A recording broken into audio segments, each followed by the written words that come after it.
नमस्कार विद्यार्थी मित्रांनो, ग्रो स्टुडंट्स या यूट्यूब चॅनलमध्ये तुम्हा सर्वांचं पुन्हा एकदा स्वागत आहे। विद्यार्थी मित्रांनो, आदिवासी विभाग भरती 2025 याच्या अनुषंगाने आपण जी व्हिडिओ सिरीज चालू केलेली त्या सिरीजच्या माध्यमातून आपण अतिशय महत्त्वाचे असे प्रश्न घेत आहोत की ज्यामध्ये काही मागे होऊन गेलेले परीक्षा आहे त्यामधील प्रश्नसुद्धा आपण इन्क्लूड करत आहोत।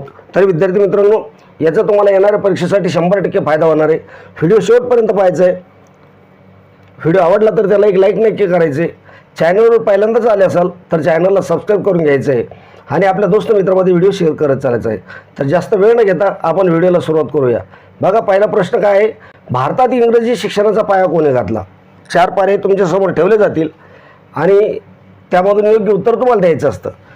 हा जो व्हिडिओ आहे हा आपण वन लाइनर पद्धतीने घेणार आहोत। यामध्ये आपण कुठल्याही कन्सेप्टचं विश्लेषण करणार नाही। योग्य उत्तर तुम्हाला काय करायचं या ठिकाणी देत चालायचे। भारतात इंग्रजी शिक्षणाचा पाया कोणी घातला? पर्याय काय दिले बघा, Lord Curzon, Lord Macaulay, Lord Ripon आणि लॉर्ड मिंटो असे पर्याय तुमच्या समोर दिलेले आहे आणि योग्य उत्तर तुम्हाला द्यायचं आहे। बघा काय योग्य उत्तर असेल याचं, इंग्रजी शिक्षणाचा पाया कोणी घातलेला आहे तर लॉर्ड मेकाले यांनी काय भारतामध्ये इंग्रजी शिक्षणाचा पाया घातलेला आहे। म्हणजेच पर्याय नंबर बी हे या प्रश्नाचं योग्य आणि अचूक उत्तर राहील। पुढचा प्रश्न आपण बघूया, भारतीय राष्ट्रीय सभेच्या पहिल्या अधिवेशनाचे अध्यक्ष कोण होते? आता राष्ट्रसभेचे जे अधिवेशन झालं पहिलं, दुसरं, तिसरं, तर या प्रत्येक अधिवेशनाचे अध्यक्ष कोण राहिलेले हे तुम्हाला माहीत असणं जरुरी आहे, कारण ते खूप महत्त्वाचं आहे। आता या ठिकाणी तुम्हाला विचारलेले की पहिल्या अधिवेशनाचे अध्यक्ष कोण होते? बघा पर्यायामध्ये कोण दिलेले, पंडित जवाहरलाल नेहरू, लोकमान्य टिळक, सरदार वल्लभभाई पटेल, व्योमचंद्र बॅनर्जी। योग्य उत्तर आपल्याला द्यायचे की भारतीय राष्ट्रीय सभेच्या पहिल्या अधिवेशनाचे अध्यक्ष कोण होते?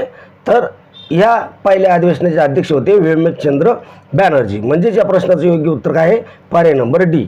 पुढचा प्रश्न आपण बघूया, उचललेस तू मीठ मुठभर साम्राज्याचा खचला पाया कोणत्या चळवळीचे वर्णन केलं आहे? असहकार चळवळ, सविनय कायदेभंग चळवळ, चलेजाव चळवळ किंवा भारत छोडो आंदोलन।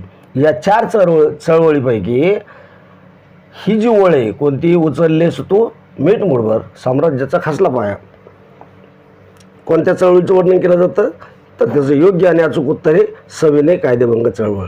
म्हणजेच पर्याय नंबर बी हे या प्रश्नाचं योग्य आणि अचूक उत्तर आहे। पुढचा प्रश्न आपण बघूया, माझे सत्याचे प्रयोग हे आत्मचरित्र कोणी लिहिलं? काय, माझे सत्याचे प्रयोग हे जे आत्मचरित्र हे कोणाचं आहे? म्हणजे याचे लेखक कोण आहे? बघा, महात्मा गांधी आहे, महात्मा ज्योतिबा फुले, सुभाषचंद्र बोस का शाहू महाराज? आता हे जे महत्त्वाचे पुस्तक आहे तर हे आत्मचरित्र आहे, याचे लेखकसुद्धा तुम्हाला माहीत असणं गरजेचं आहे। आता या ठिकाणी तुम्हाला कोणत्या पुस्तकाचे लेखक विचारलं, माझे सत्याचे प्रयोग, हे कोणाचं आत्मचरित्र आहे? तर हे आत्मचरित्र आहे महात्मा गांधी यांचं आहे। म्हणजेच योग्य उत्तर आहे पर्याय नंबर ए, माझे सत्याचे प्रयोग हे आत्मचरित्र कोणी लिहिलेलं आहे? तर महात्मा गांधी यांनी लिहिलेलं आहे। पुढचा प्रश्न आपण बघूया, डिस्कवरी ऑफ इंडिया या ग्रंथाचे लेखक कोण आहेत? डिस्कवरी ऑफ इंडिया या ग्रंथाचे लेखक तुम्हाला विचारलेले वर माझे सत्याचे प्रयोग या ग्रंथाचे लेखक विचारले होते। तर बघा या ठिकाणी पर्यायसुद्धा सेम असतील, महात्मा गांधी आहे, लालबहादूर शास्त्री आहे, सरदार वल्लभभाई पटेल आहे आणि पंडित जवाहरलाल नेहरू आहे। तर डिस्कवरी ऑफ इंडिया या ग्रंथाचे लेखक कोण आहे? तर पंडित जवाहरलाल नेहरू यांनी हे पुस्तक लिहिलेलं आहे, म्हणून त्याचे लेखक पंडित जवाहरलाल नेहरू हे आहेत। पर्याय नंबर डी हे या प्रश्नाचं योग्य उत्तर आहे। पुढचा प्रश्न आपण बघूया, केसरी आणि मराठा हे वृत्तपत्र कोणी सुरू केले होते? सर्वांना या प्रश्नाचं उत्तर येत असेल आणि जेवढ्या प्रश्नाचे उत्तर तुम्हाला देता येते तेवढ्या प्रश्नाचे उत्तर कमेंटमध्ये देत चला की जेणेकरून तुमचं रिव्हिजन होईल। आणि व्हिडिओ आवडत असेल तर त्याला एक लाईक नक्की करा। चॅनलवर पहिल्यांदाच असाल तर चॅनलला सबस्क्राईब करून ठेवा, कारण असेच महत्त्वाचे अपडेट्स तुमच्यापर्यंत आपल्या चॅनलच्या माध्यमातून पोहोचले जातील। केसरी आणि मराठा हे वृत्तपत्र कोणी सुरू केलेले? बघा, आगरकर आणि टिळक, टिळक आणि चिपळूणकर, चिपळूणकर आणि आगरकर, टिळक आणि नेहरू। काय योग्य उत्तर येईल? तर याचं योग्य उत्तर आहे बघा पर्याय नंबर ए, आगरकर आणि टिळक यांनी हे वृत्तपत्र सुरू केलेले। कोणतं? केसरी आणि मराठा हे वृत्तपत्र। पुढचा प्रश्न आपण बघूया, बॉम्बे क्रॉनिकल हे जे वृत्तपत्र हे कोणी सुरू केलेले? कोणतं? बॉम्बे क्रोनिकल हे वृत्तपत्र कोणी सुरू केले? फिरोजशाह मेहता, मौलाना आझाद, महात्मा गांधी का बाळ गंगाधर टिळक? बॉम्बे क्रोनिकल हे वृत्तपत्र कोणी सुरू केलेले? तर हे वृत्तपत्र फिरोजशाह मेहता यांनी सुरू केलेले, म्हणजेच पर्याय नंबर ए हे या प्रश्नाचं योग्य आणि अचूक उत्तर राहील. पुढचा प्रश्न आपण बघूया. हरिजन हे साप्ताहिक कोणी सुरू केलं होतं? काय हरिजन हे साप्ताहिक? सुभाषचंद्र बोस, महात्मा गांधी, बाळ गंगाधर टिळक, सरदार वल्लभभाई पटेल? काय उत्तर असेल? हरिजन हे साप्ताहिक कोणी सुरू केलेले? तर महात्मा गांधी यांनी सुरू केलेले, म्हणजे या प्रश्नाचं योग्य उत्तर हे पर्याय नंबर बी. पुढचा प्रश्न आपण बघूया. कोणाच्या नेतृत्वाखाली उलगुलान चळवळ झाली? कोणाच्या नेतृत्वाखाली उलगुलान ही जी चळवळ होती ही चळवळ झालेली? बघा पर्यायामध्ये काय दिलेले? महात्मा गांधी, टिळक, बिरसा मुंडा, सुभाषचंद्र बोस. उलगुलान ही चळवळ कोणाच्या नेतृत्वाखाली झालेली आहे? तर ही जी उलगुलान चळवळ आहे ही बिरसा मुंडा यांच्या नेतृत्वाखाली झालेली, म्हणूनच या प्रश्नाचं योग्य उत्तर आहे पर्याय नंबर सी. पुढचा प्रश्न पहा काय आहे. बिरसा मुंडा यांचा जन्म कधी झाला? महत्त्वाचा प्रश्न आहे, कारण या परीक्षेमध्ये आदिवासी विकास महामंडळाची भरती आहे, तर यावर प्रश्न पडतीलच. बिरसा मुंडा यांचा जन्म कधी झालेला आहे? 10 नोव्हेंबर 1875, 15 नोव्हेंबर 1875, 20 डिसेंबर 1876 आणि 3 जानेवारी 1874 असे पर्याय तुम्हाला विचारलेले. आणि बिरसा मुंडाच्या जन्माची जन्मतारीख तुम्हाला विचारलेली. यांचा जन्म कधी झालेला आहे? तर बिरसा मुंडा यांचा जन्म हा 15 नोव्हेंबर 1875 रोजी झालेला आहे, म्हणजेच प्रश्नाचं उत्तर आहे पर्याय नंबर बी. पुढचा प्रश्न आपण बघूया. बिरसा मुंडा यांचा जन्म कुठे झाला? बघा कधी झाला आणि कुठे झाला या दोन्हीवरही प्रश्न पडले जातात. आता कधी झाला म्हणलं तर 1875 मध्ये झालेला आहे. आता कुठे झाला जर म्हटलं तर कुठे होईल? उली हातू या ठिकाणी यांचा जन्म झालेला आहे. तुम्हाला पर्यायामध्ये रांची दिलेलं आहे, जमशेदपूर दिलेलं आहे, दुमका दिलेलं आहे, पण बिरसा मुंडा यांचा जन्म कुठे झालेला आहे? तर उली हातू या ठिकाणी झालेला आहे, म्हणजेच पर्याय नंबर बी हे या प्रश्नाचं योग्य आणि अचूक उत्तर आहे.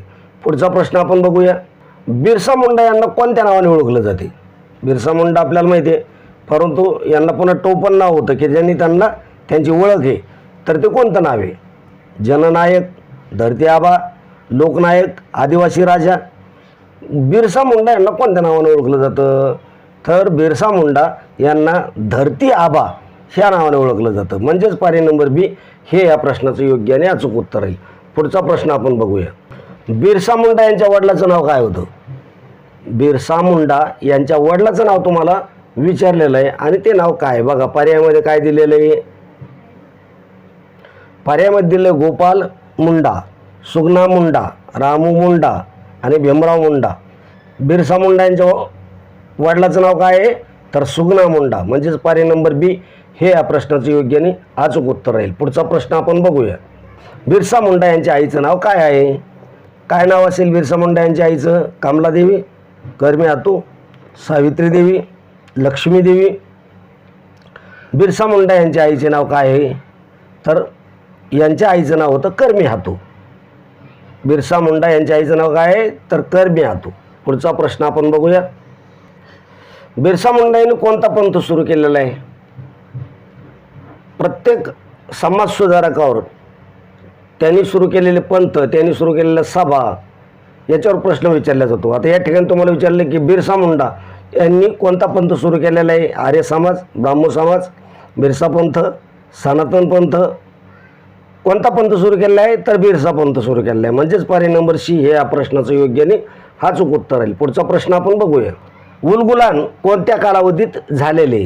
हे जे उलगुलान बंड म्हणजे याला मुंडा बंड सुद्धा म्हटलं जातं, तर हे कोणत्या कालावधीत झालेलं आहे? पर्याय काय दिलेले पहा. 1880 ते 1885, 1890 ते 1895, 1895 ते 1900 आणि 1900 ते 1905. तर उलगुलान कोणत्या कालावधीत झाले?